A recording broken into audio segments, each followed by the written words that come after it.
अरे दत्ता गेला का? निघमला. नमस्कार मित्रांनो, माझं नाव सोमले. नवीन व्हिडिओ मध्ये तुमच्या सगळ्यांचं मनापासून स्वागत आहे. गॉड नोज आपल्या चॅनल वरती आता 180 190 व्हिडिओ असतील गाईज, मी तुम्हाला सांगतो. पण एवढ्या व्हिडिओच्या वेळेस मी कधीच हसलो नाही जेवढं याचा डेटा गोळा करताना मी हसलोय. तुम्हाला सांगते, आज मला काय बोलायची गरज नाही, तर मी आज काय बोलणारच नाही. जी जी लोकांची मत आहे तीच फक्त मी सांगणार आहे, कारण प्रकरण एवढं हाताबाहेर गेलंय. छी मित्रांनो, जर मी तुम्हाला सांगितलं की एकच माणूस तो डिरेक्शन पण करतो, ऍक्टिंग पण करतो, प्रोड्युसिंग पण करतो, म्युझिक पण करतो, डान्स पण करतो, सिंगिंग पण करतो, सगळं स्वतः करतो, तुमच्या डोळ्यासमोर कोणता माणूस येईल? गलत. त्यांच्याकडे जर MSG असेल तर आपल्याकडे एकदम डेंजर व्यक्तिमत्व आहे. आज आपण ऑब्विसली बोलणार आहोत सचिन पिळगावकर सरांबद्दल. मित्रांनो, मी नाही, लोक असं म्हणतात की एक बाल गंधर्व होते आणि हे एक लाल गंधर्व आहेत. हो लाल मेरी पत्नी. मित्रांनो, यांचं ते गाणं ऐकलं का? ले ले ले ले मुंबई का. लॉकडाऊनच्या माझ्या आठवणी परत ताज्या होतात आणि यांना मुंबईचं काय घ्यायचं होतं? कोण आहे हे? Who is this? इंस्टाग्रामची बॉनी ब्लू? काय मुंबई का क्या लेने वाला? No idea guys. ले ले ले ले मुंबई का, ले ले ले ले मुंबई का. जोक सपाट मित्रांनो, सचिन पिळगाव सरांची जी करिअर आहे हे खूप मोठं आहे, मी खूप छोटा आहे आणि कुठेच काहीच कुठल्याच प्रकारे त्यांच्या सगळ्या कर्तृत्वाबद्दल मी बोलावं एवढी माझी लायकी सुद्धा नाही आणि ते आपण आज करणारच नाही आहोत. पण मी तुम्हाला महाराष्ट्रातल्या लोकांचं एक मनापासून सांगतो, जर एखादा व्यक्ती आवडला ना तर त्याचे डायरेक्ट पाय धरतात. जेव्हा जेव्हा माझ्या कामानिमित्त मी अशोक सराफ सरांना भेटलोय, कुठे काही बघितलंय, 7-8 वेळेस मी ऑब्झर्व केले की लोक आली की डायरेक्ट त्यांच्या पाया धरतात. मात्र जेव्हा जेव्हा माणूस थोडा बिथरतो ना, त्याचे पाय ओढायचं पण काम आपली लोक करतात आणि चांगली गोष्ट आहे. आपुलकी असते म्हणून असं वाटतं की आपल्या माणसाने थोडं बिथरल्यासारखं करू नये. आणि आय डोंट नो पर्सनली, पण सोशल मीडियावरती आपल्याला जेवढं दिसतंय, जेवढं आपल्याला बघायला मिळतंय, समबडी नीड्स हेल्प गाईज. त्यामुळे मित्रांनो, आज मी माझं वैयक्तिक मत देणारच नाही, गरजच नाही विचारायला. लोक जेवढे डेंजर आहेत मी तुम्हाला सांगतो, ओ माय गॉड्स. त्यामुळे आज व्हिडिओला आपण सुरुवात करूयात. सचिन प्रभात मध्ये जेव्हा पिक्चर लागायचा तेव्हा असं वाट कळायचं त्यांना की लागणार आहे, तेव्हा घरचा पुरुष सायकलनी रविवारी ऍडव्हान्स बुकिंग करायला सायकलनी जायचा. या व्हिडिओ मध्ये मी सगळ्यात जास्ती एकदम बेकार हसलोय एका टॉपिक वरती, तो म्हणजे हा. अरे दत्ता गेला का? दत्ता गेला का? गेला का? का गेलास तू? कुठे गेला दत्ता? मला या दत्ताचेच पाय धरायचे. रविवारी ऍडव्हान्स बुकिंग करायला सायकलनी जायचा आणि मग ते 6 तिकीट विकत घेऊन घरी आणायचा. याच्यामध्ये मी थोडं माझा अॅनालिटिकल मेंदू जेव्हा वापरला, मला कळलं की खूप लोकांचं पण हे मत होतं, आई, बाबा, 2 मुलं, आजी. मग बापाने 6 तिकीट कोणासाठी आणले? पिक्चर बघताना सचिनच्या बापाची आत्मा बाहेरून हादरणार होती म्हणून एक सीट रिकाम केलं का? असं नको ना. अरे दत्ता गेला का? हे दत्ता गेला का म्हटल्यावरती माझा एक मित्र घ्यायचं, इंस्टाग्राम हँडल मी मेन्शन करतो, त्याने फायनल रील केली आहे. पाहिली नसेल तुम्ही, मिलियन व्ह्यूज आहे, पण नसेल पाहिलं जाऊन बघा तुम्ही. प्रभात मध्ये जेव्हा पिक्चर लागायचा तेव्हा घरचा पुरुष सायकलनी रविवारी ऍडव्हान्स बुकिंग करायला सायकलनी जायचा. ते तिकीट काढायला बाबा चालले. अरे दत्ता गेला का? हा दत्ता जर मला भेटला असताना मी तुम्हाला सांगतो, त्याला त्याच सायकलीच्या स्पोक मध्ये जीभ घालायला लावली असते मी. ते दत्ता तिकडे तिकीट घ्यायला गेलं, अख्ख्या ब्रह्मांडाला ही दत्ताची स्टोरी ऐकत बसायला लागते. एव्हेंजर कुठला? तो दिवस ज्या दिवशी तो सोहळा होणार आहे त्यांच्या सोहळाच. ते कपडे कुठले घालायचे ते आधीपासून तयार करून ते हँगरला लावून ठेवायचे, ते कसे काय करायचे ते. मग तो दिवस त्याचे कपडे परिधान करायचे. याच्यानंतर मित्रांनो, सोशल मीडियावरती लोकांचं असं म्हणणं आहे की एक सचिन भारतरत्न आहे आणि एक सचिन लाल रत्न आहेत. मला असं डेंजर वाटायला लागलं. लोक लय भयानक हो. आम्ही व्हिडिओ करताना विचार करतो, लोक कमेंट करतात, काय विचार करत नाही. लोकांनी पूर्ण महाराष्ट्राच्या मेंटल हेल्थची जबाबदारी घेऊन टाकली, मी तुम्हाला सांगतो.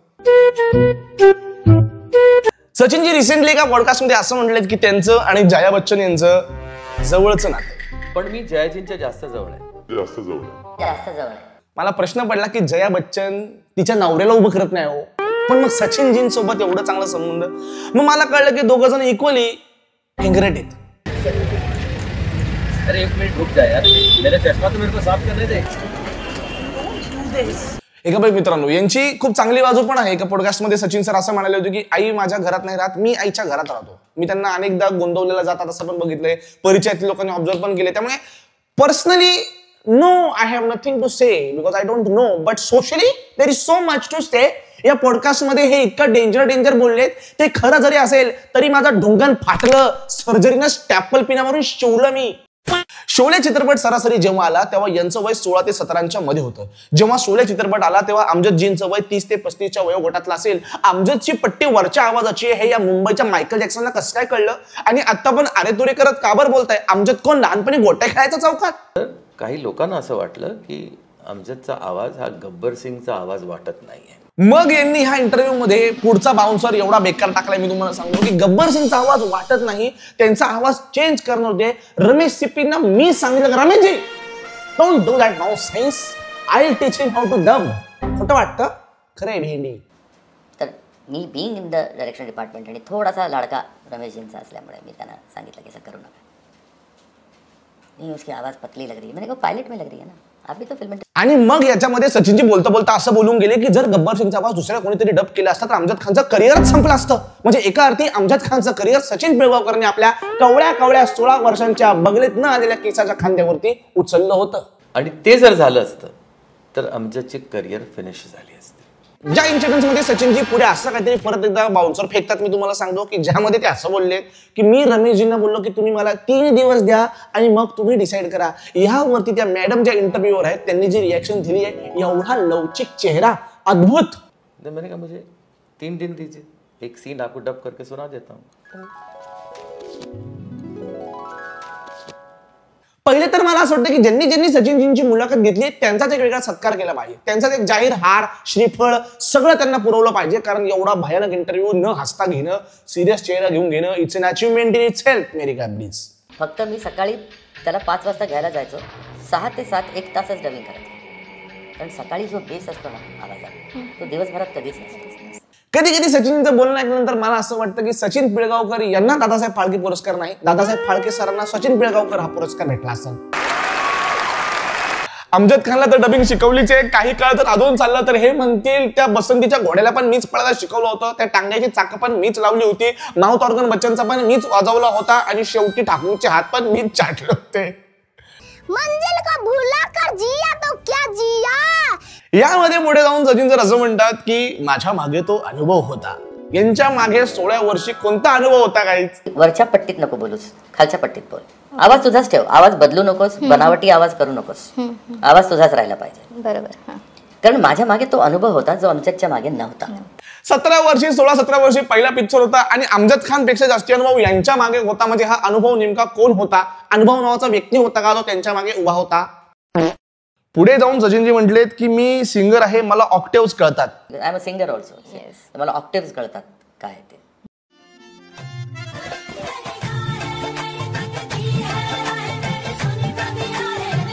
माझी तेव्हा फाटली मित्रांनो की 17 वर्षाचे असताना सचिनजींना डबिंग पण कळत होतं, ऍक्टिंग पण कळत होतं, डिरेक्शन पण कळत होतं आणि त्यांना ऑक्टेव्स पण कळत होते. आणि 25व्या वर्षी मला घंटा काय कळत नाही, गाईज काय चाललंय, व्हॉट इज दिस गाईज. कोई सेन्स बात. आणि मग म्हणते मी कॅन्टीनला घेऊन जातो खायला काहीतरी. मग तिकडून कॅन्टीन मध्ये जाऊन त्याला खायला घालायचं काहीतरी, कारण खाल्लेलं नसायचं काही. कोण आहे अमजद? अमजद असं वॉटर बॉटल घातलेला, इथं रुमाल लावला, शेंबूड पुसणारा पोरगा आहे का 6 वर्षांचा? Amjad Khan legendary actor. What is this Sachinji? This is not expected from you. आणि मग तो सीन त्यातले ओके टेक्स घेऊन मी त्या स्ट्राईप टेपवरती ट्रान्सफर घेऊन मग तो सिंक करून सगळं करून. आणि मग मध्येच बोलले की मी एडिटिंग रूम मध्ये पण काम केलेलं आहे. मी बिकॉज मी 2.5 वर्ष ऋषिकेश मुखर्जींच्या हाताखाली त्यांच्या एडिटिंग रूम मध्ये काम केलेलं आहे ॲज असिस्टंट. ओ भाई मारो मुझे, मारो मुझे मारो. सचिनजींनी 17 वर्षी एवढं काम केलंय की एवढं सगळं बघता सचिनजींनी मुळात 22व्या वर्षी रिटायर व्हायला पाहिजे होतं. एडिटिंग नावाची गोष्ट जी आहे ती खूप जवळ आहे माझ्या. हे सगळं खरं पण असू शकतं, पण ते ज्या पद्धतीने बोलतात ना त्या पद्धतीने बोलणं जरा विचित्र वाटतं गाईज. हे माझं वैयक्तिक मत आहे. पूर्ण सीन बघितला, परत लाईट लागली, आता बघितलं मी त्यांच्याकडे काय बोलतायत काय ते. सचिन एक बार फिर से दिखाओ. विचार केला ते, एक बार फिर से दिखाओ म्हणलं, परत लाईट लागली.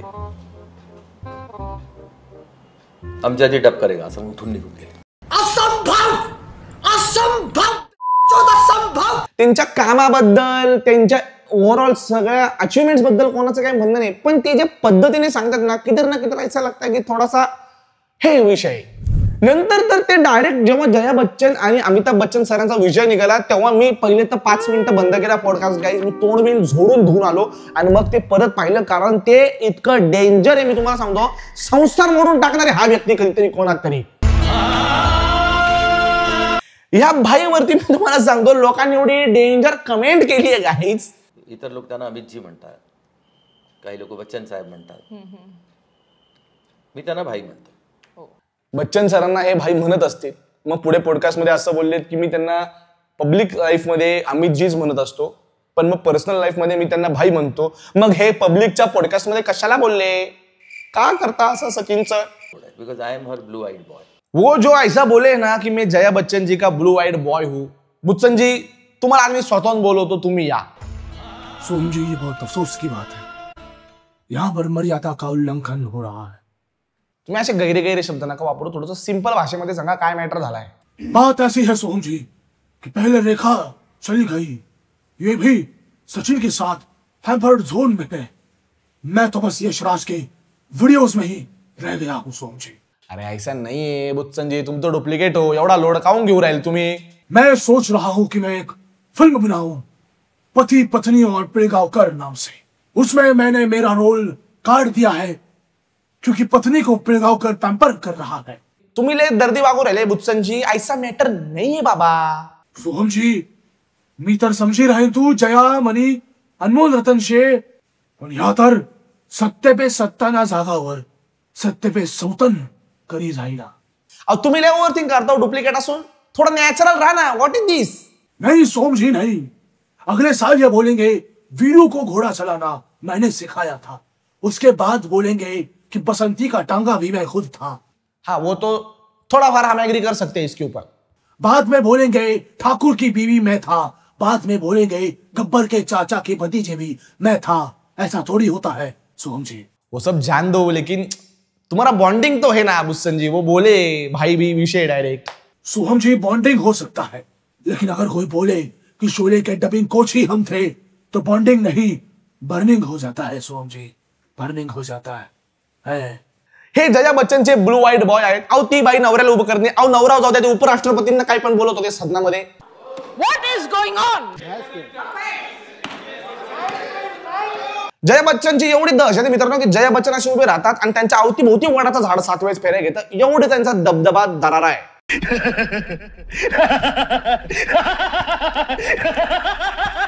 त्या जया बच्चनचा सचिन पिळगावकर सर जर ब्लू व्हाईट बॉय असतील तर मला डायरेक्ट टेन्शन आलंय अमिताभ बच्चन सरांचं. अमिताभ बच्चन सरांना कुठेतरी काउन्सिलिंगला जायची गरज आहे गाईस, आणि त्यांना त्यांचा संसार जे आहे याकडे जरा लक्ष द्यायची गरज आहे. कशी नशिबान थट्टा आज मांडली. मग नंतर जाऊन स्वतःच म्हणले की कधी कधी ते अमितजींना आवडत नाही, आणि बहुतेक काही वेळेला ते अमितजींना आवडत नाही. याच्यावर कोणीतरी कमेंट केली होती की जर यांचे एवढे घनिष्ठ संबंध आहेत तर अभिषेकच्या लग्नाला मामाला का नाही बोलवला म्हणे. आणि पुढे जाऊन सचिन सर असं म्हणतात की बच्चन सरना हे आवडत नसेल की हा जयाच्या एवढा जवळचा का बरं, माझ्या एवढा जवळचा का बरं नाही. त्यांना कदाचित हे असं वाटतं की हिच्या जवळ खातो तेवढा, माझ्या का नाही. नळाच्या आशीर्वादाने पाऊस पडायचा बाकी राहिला काहीच. मी तुम्हाला सांगतो एवढं सगळं बोलल्यानंतर त्या इंटरव्ह्यू मॅडम एवढ्या सिरियसली बघत होत्या. मी तुम्हाला सांगतो मला त्यांच्याबद्दल सत्कार. लोकमत टीम यांचा पगार वाढवा तुम्ही, UPI टाका, लोक आहे ना क्राऊड फंड करतील. या मॅडमला डेंजर सॅल्यूट आहे मॅडम, एकदम डेंजर आहे तुम्ही. मी तुम्हाला सांगतो तुमच्या कामामध्ये तुम्ही एवढे इन्व्हॉल्ड आहे. कारण की जर मी असतो ना या वाक्याला मात्र मी 100% फुटलो असतो. काही शेवड नाकात निघेपर्यंत मी ठसा ठसा असलो असतो. आणि मग सचिनजींचे काही क्राऊडवर खेकसायचे व्हिडिओ तर खूपच व्हायरल आहे. कोणतरी त्यांना काहीतरी बोललं असेल चुकून, सर चिडून गेले. हो ऑर्डर करू नका मला, ह्याला बोलवा त्यांना बोलवा. कळलं तुम्हाला? तुम्हाला कळलं पाहिजे कसं बोलायचं कोणाशी. मला असं जेन्युअनली वाटतं मित्रांनो की ही जी प्रसिद्धी वगैरे आहे ना, मेहनत खूप लोक घेतात, कष्ट सगळेजण घेतात. आज जे पण लोक प्रसिद्ध असतील त्यांच्यापेक्षा खूप पटीने टॅलेंटेड आणि मेहनती लोक समाजामध्ये आहेत, मात्र ते त्या लेवलला पोहोचू शकले नाही. कारण माझं वैयक्तिक मत असं ना, कुठे ना कुठे देवाचे आशीर्वाद कमी पडतात. त्यामुळे जी गोष्ट आपल्याला मिळते सचिन सरांना खूप लहानपणापासून मिळाली. ही त्यांची मेहनत तर आहेच, नो डाऊट, पण ह्याच बरोबर देवाचे आशीर्वाद सुद्धा आहेत. आणि मला असं वाटतं की हे ना, हे म्हणजे सरस्वती असते. मजाक मस्करीमध्ये ठीक आहे गाईस, पण जेव्हा तुम्ही असं सिरियसली कोणाला तरी काहीतरी बोलता, तुम्ही किती पण ज्ञानी असला, जर सरस्वती रुसली तर काहीच राहत नाही. आणि हे सचिन सरांच्या ॲटिट्यूडच्या बाबतीत खूप सोशल मीडियावरती आहे. पर्सनल लाईफमध्ये कदाचित ते नसतीलही तसे, पण पब्लिक इमेज आता अशी झालेली आहे गाईस की लोक त्यांच्या ॲटिट्यूड बद्दल त्यांना सातत्याने कमेंट करतात. अरे 1 मिनट रुक जा यार, मेरा चष्मा तो मेरे को साफ करने दे. की तरह कसं आहे गाईस, लोक जेव्हा भेटतात ना तेव्हा लोकांमध्ये खूप एक्साइटमेंट असते. लोक रोज सकाळ दुपार संध्याकाळ सेलिब्रिटी सोबत चहा पाणी करत नाही. त्यामुळे त्यांना जर कुठे माणूस दिसला तर अनेकदा लोक थरथरतात, अनेकदा त्यांना कळत नाही, अनेकदा त्यांचे हातपाय गार पडतात. कारण माझ्यासोबत पण घडलंय. मी पण कुठल्या मोठ्या सेलिब्रिटीला कधी भेटलो असेल नवीन नवीन असताना, तर मला पण असं व्हायचं. या खूप निर्मळ भावना असतात. या मोमेंटला जर एखादा सेलिब्रिटी खिकसला, या सेलिब्रिटी काहीतरी बोलला, मी तुम्हाला जेन्युइनली सांगतो माणसं आयुष्यभर मरेपर्यंत ते लक्षात ठेवतात. कोणतरी बिचारा खरंच सेल्फी काढायला आला. सचिन सर हे बघा, तुम्ही खूप टॅलेंटेड आहेत, लोकांचं पण हिंमत आहे, प्रत्येकाचा एक टाइम असतो गाईज, आणि टाइम गेल्यानंतर पण लोक आपल्याला जेव्हा लक्षात ठेवतात, प्रेम देतात, it is a very huge thing. गुस्सा कर दिया बिचारे पे. आणि लेचल म्हणजे असं एवढ्या डेंजर भाषेमध्ये बोललेत की वैयक्तिकरित्या मला पण नाही पटलेलं. दिस इज नॉट डन मेरी बावडी की मम्मी.